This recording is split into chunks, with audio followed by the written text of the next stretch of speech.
So yan, gawin din natin yan sa iba. So yan, meron yung Gagambang Japan natin, no? Napakalaki. So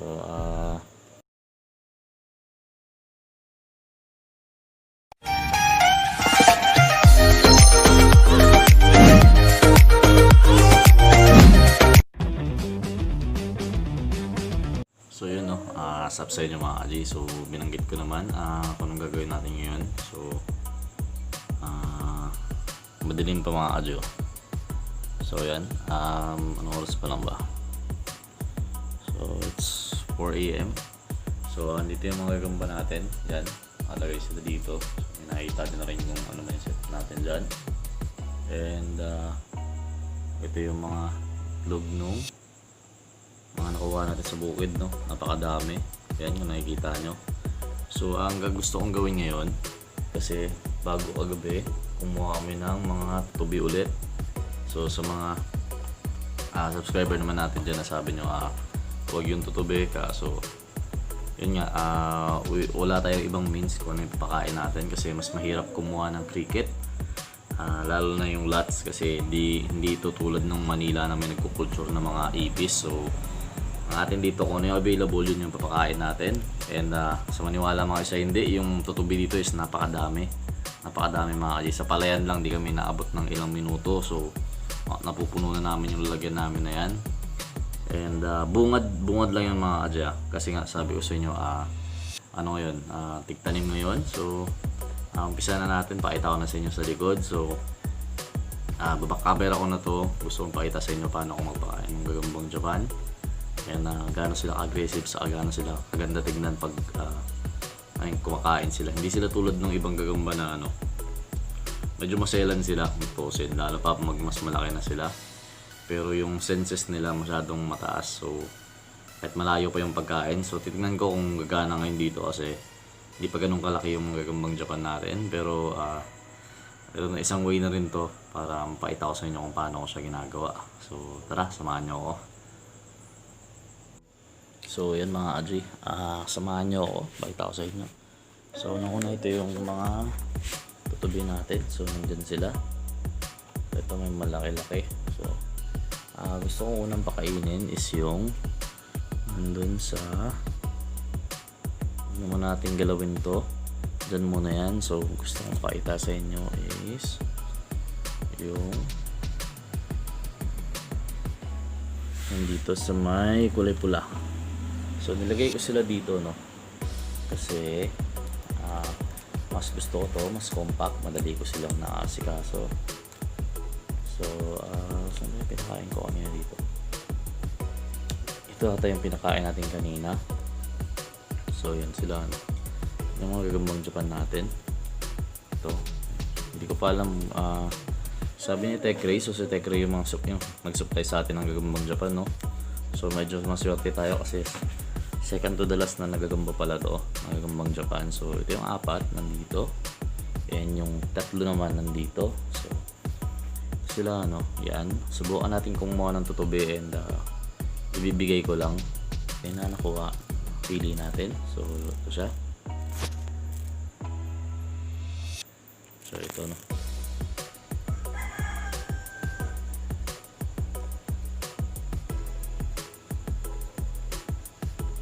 Ayan yung iba dito, parang pre-mold na sa tingin ko. Ito, yun, oh. Pansin nyo, napakatingkad na nung ano niya. So yun, parang din siyang tarantula mga kaji. Kung tutuusin, yung karakteristik niya bago mag-molt is yung likod niya medyo nakakalbo, parang ganun. So yung Gagambang Japan naman mga kaji, sa mga Gagambang or boiler naman, so ito kasi mga giant sila, hindi sila tulad nung endemic sa Pilipinas, no, na nakikita nyo. So yan, medyo nagsashiny na siya yung gilid niya, saka mas dark siya tignan na kung sa way ko. Pero try natin siya kung kakain siya. So tingin ko to, hindi siya kakain, pero we'll see. So try lang natin. So ano ang mawawala pag try natin pakainin. So try natin mga kaji. Oh.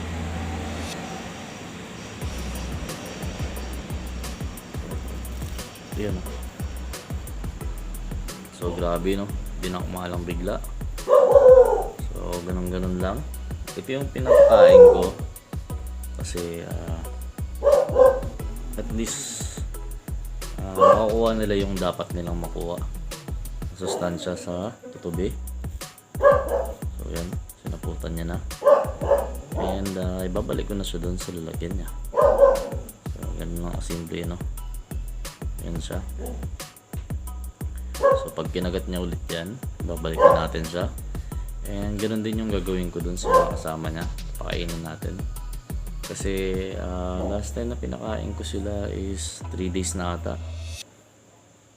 So gusto ko silang pakainin ng pakainin. Pero ayoko naman mauwi sila na ma-overfeed sila. So yan, sabi ko sa inyo, papabigyan ko rin kayo nito. So i-breed natin. So plan natin paramihin to. And pero isa lang napansin ko sa mga species na gagambang to, mostly nagtatribe sila sa malamig na lugar, hindi sa mainit. So yan, balik natin sila dito. Ano siya yan? So yan, kinagat niya na, ano. So yan, babalik na natin siya. So kinagat niya na. Ansop, up. So ayan, natin siyang bumalik doon sa kinakain niya, ano. So yan, well aware naman siya kung saan yung kinakain niya.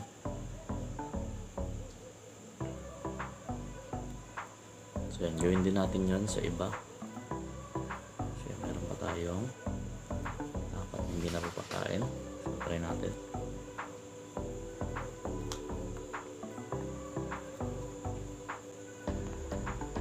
So ito yung pangalawa, no. Siya mas malaki yung baka niya. Siya.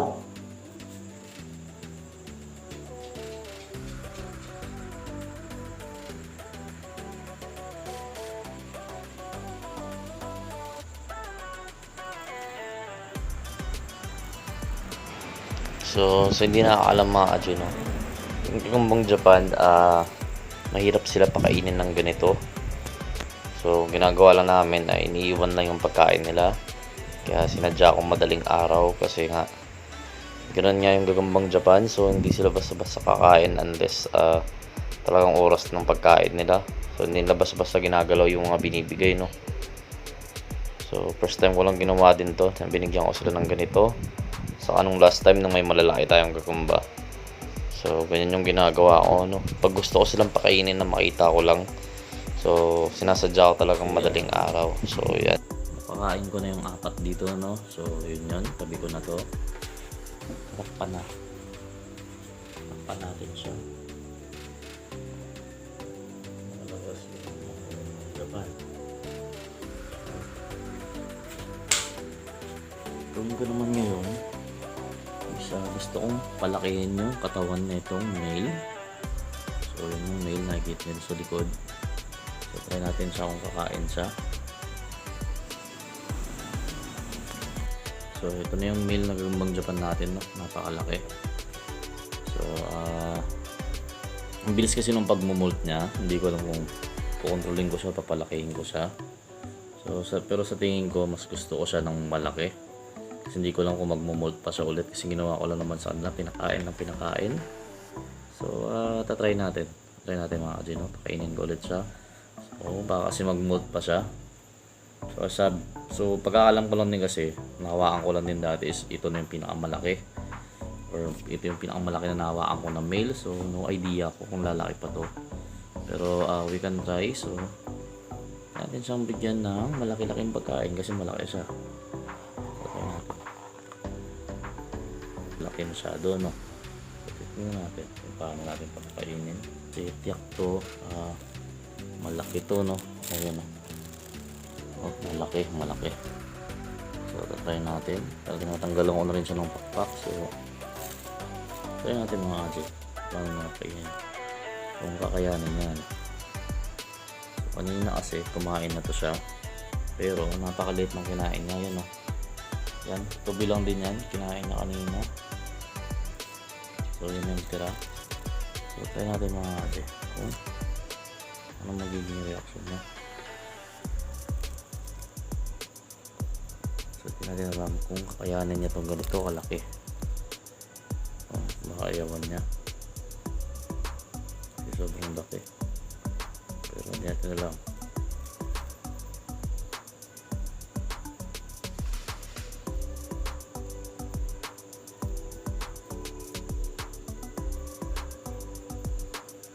Tinakbuhan niya, tinakbuhan niya, nag-aalanganin siya kasi sobrang laki. So isa pa.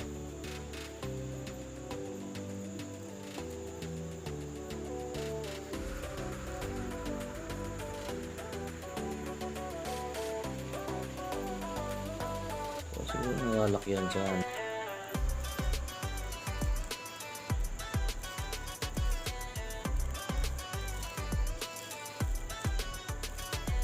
Takot yung gagamba natin, no?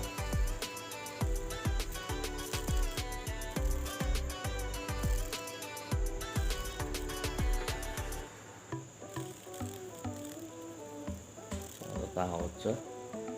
What tomorrow? So ito na siya, no? Kinabukasan, yan, kumain na siya. So yung malaki hindi na natin pinilit, binalik na natin sa lalagyan kasi kumain naman na siya. So hindi ko talaga mapakain yung malaki. So yan, mabakas ng mga tira na lang na kinain nila. So yun lang, maraming salamat po, and God bless sa inyong lahat.